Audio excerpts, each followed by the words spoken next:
तिब्बत की शांत परंपरा और भारत की धर्मनिरपेक्षता के बीच इन दिनों एक ऐसा विषय चर्चा में है जो केवल धार्मिक नहीं बल्कि राजनीतिक और नैतिक महत्व भी रखता है।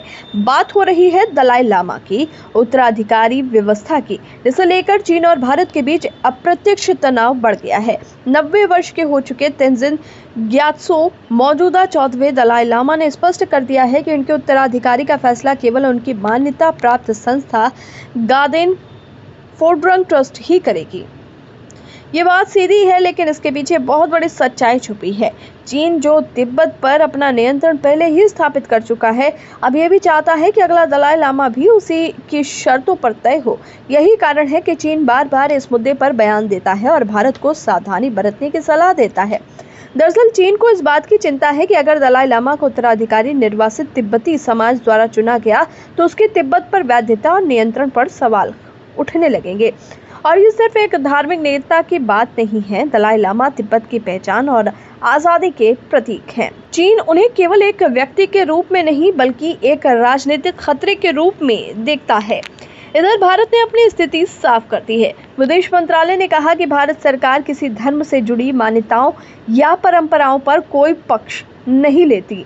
ये बयान चीन की आपत्ति के जवाब में आया है, जब केंद्रीय मंत्री किरेन रिजिजू ने कहा था कि दलाई लामा का उत्तराधिकारी केवल वही संस्था तय करेगी जिसे दलाई लामा मान्यता देते हैं। रिजिजू का बयान इसलिए भी अहम है क्योंकि वो स्वयं बौद्ध धर्म के अनुयायी हैं और उन्होंने एक भक्त के रूप में अपनी बात रखी। उन्होंने जो कहा वो केवल एक व्यक्ति की भावना नहीं बल्कि लाखों बौद्ध अनुयायियों की इच्छा का प्रतीक है। चीन की प्रतिक्रिया तीखी रही। इसने भारत को तिब्बत से जुड़े मामलों में जिम्मेदारी से व्यवहार करने की सलाह दी। लेकिन सवाल ये उठता है कि क्या किसी धार्मिक परंपरा को राजनीतिक दबाव से नियंत्रित किया जा सकता है? क्या कोई देश ये तय करेगा कि किसी समुदाय का आध्यात्मिक नेता कौन होगा? भारत को इस मुद्दे पर अपनी ऐतिहासिक भूमिका नहीं भूलनी चाहिए। यही भारत है जिसने 1959 में दलाई लामा को शरण दी थी।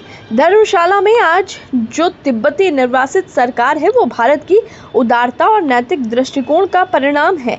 अगर आज भारत सिर्फ तटस्थता की बात करे और चीन के दबाव में चुप रहे तो ये न केवल तिब्बतियों के साथ अन्याय होगा बल्कि हमारी अपनी नैतिक छवि को भी चोट पहुंच। दलाई लामा का उत्तराधिकारी कौन होगा, ये तिब्बतियों का अधिकार है, न कि किसी सरकार का फैसला। धर्म और आस्था की आज़ादी भारत के संविधान और संस्कृति दोनों की आत्मा है। इस पर भारत को मजबूती से खड़ा रहना होगा, भले ही वो किसी भी देश को असुविधाजनक लगे। साफ है ये विवाद केवल धर्म का नहीं, आत्मसम्मान और सांस्कृतिक स्वतंत्रता का भी है। और ऐसे समय में भारत की भूमिका केवल बयान देने की नहीं बल्कि सच्चे मित्र और सिद्धांतों के रक्षक की होनी चाहिए।